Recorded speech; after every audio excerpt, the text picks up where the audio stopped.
Hey, Frick and Frack here. Today we're gonna be reading creepypastas. Let's do Andrew. It was 3:37 a.m. A 10-year-old child was sleeping in his room. His parents had gone out for dinner and decided to stay at a hotel. The bedroom window was open because the boy had gotten too warm in his room. There was a loud thump on something fell. The boy woke up and was surprised to see that someone had come in through the window. A man, about 20 or so years old, got up off the floor. The sight of the man made the boy scream. He had only a few long hairs on his head. His left eye was pupilless and almost seemed to glow. His right eye was bleeding and did not look like it belonged to him. Sharp teeth and pale skin. He wore a ripped-up straitjacket and sweatpants with large nails in it. Nails in his sweatpants? In his hand was a large hammer. The boy stopped screaming to catch his breath. The man jumped on his bed. "Hello," he said. "My name is Andrew. What's yours?" He had such a horrible sounding voice. The boy started stuttering. Mine is... He was cut off by Andrew. On second thought, I don't really care. He pulled out a nail and put it right at his forehead. "Good night," he said, and bashed the nail with his hammer. The boy screamed in agony until he lost enough blood. Andrew took out a Sharpie, wrote a quick note, then took out a match, lit it, and dropped it in the boy's hair. He then ran away. The fuck? A man taking a walk a little ways away called the fire department. The next day, the boy's parents picked up the newspaper just before they went back. The headline read, "Ominous unknown killer is still at large." They read the article and then looked at a smaller one beside it. Boy, 10. Burned corpse found in small house at XXXXXXXX Street. Reason for death, nail driven through head. The family realized that was their house. They rushed back home as quick as possible. There was a police all over and two people taking a burnt body to an ambulance. There was something they noticed, what looked like a message written on the body. "Good night!" Exclamation point. Good night. That's it. You look alive and I look like so dead right now.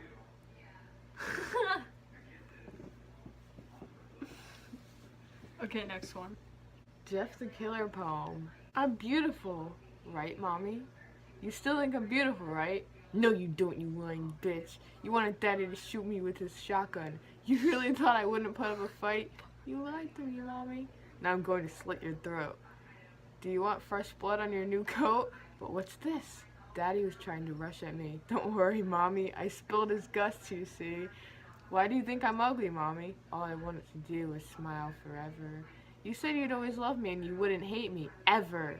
Come here, Mommy. Why are you backing away? Don't worry, it's going to be painless, see? Here it goes. 1, 2, 3. Now I'm going to pay a visit to Lou, my dear sweet brother of mine. It would be a shame if he wasn't to die. Good night, Mommy. Sleep tight. Lou, I'm coming for you. Don't worry, Lou. I'm not going to hurt you, but I'm going to cover your mouth, because when I stab and kill you, I don't want to hear a peep. Shush now, little brother, and go to sleep. That wasn't too bad.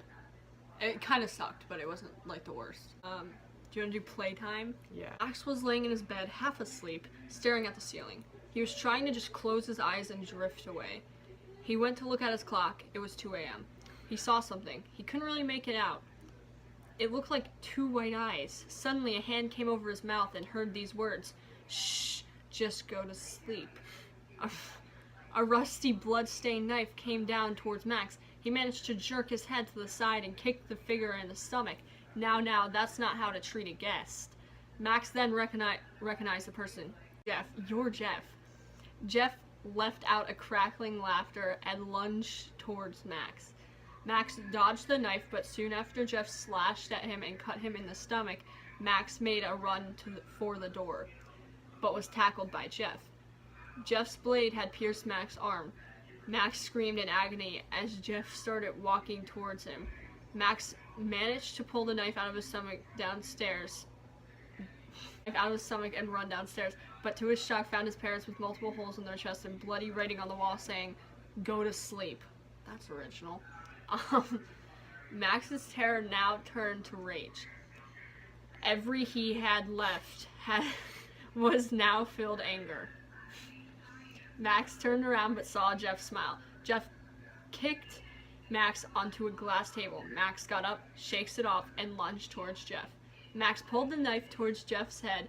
Jeff dodges the knife, grabs a piece of glass, and shoves it in Max's eye. Max threw it back as he screams in agony. As Max jumped back, he dropped the knife. Max pulled the shard out of his eye as blood spurted from his eye. Jeff picked up the knife and slowly walked towards Max. Max got up with a shard, which has his dismembered eye on it, and readied it. Playtime's over, Max growled. Yes, you must sleep, Jeff mocked.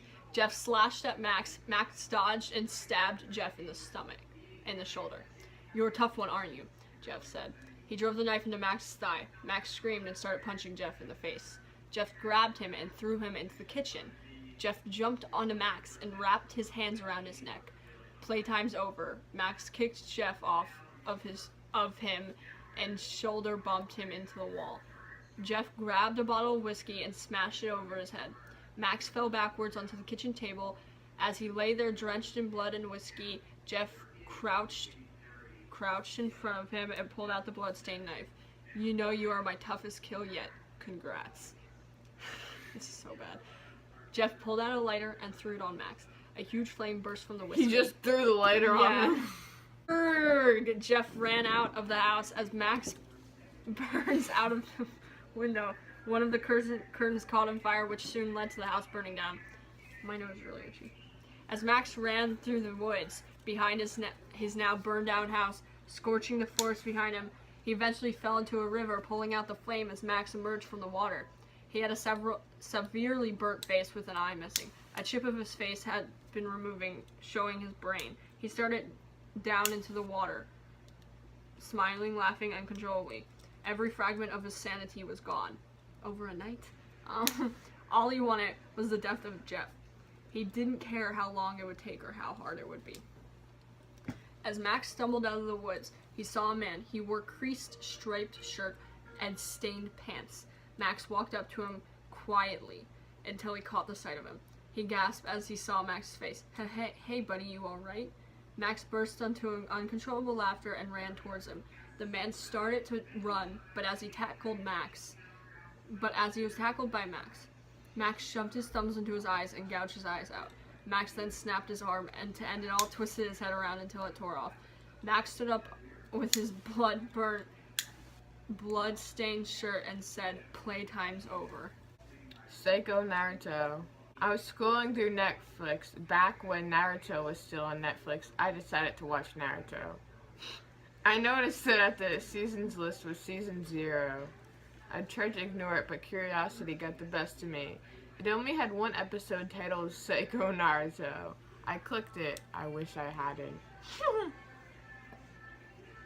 It started with Naruto smiling, but his jumpsuit was red instead of orange. I found out why. He was beating Sasuke's face in, and his blood was staining his jumpsuit. That's why.